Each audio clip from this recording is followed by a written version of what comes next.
Hello, it's Sunday and I felt like having gluten-free French toast for breakfast. And I'm gonna make it, and these are the ingredients to make it.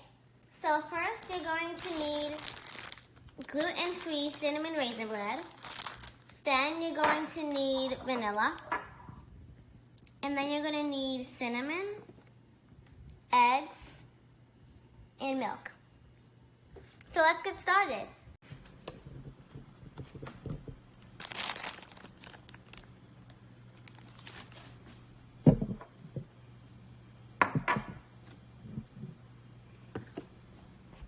Now we are going to go ahead and cook the French toast. And go ahead and you just have to flip it both sides, and you go ahead and put it in the pan.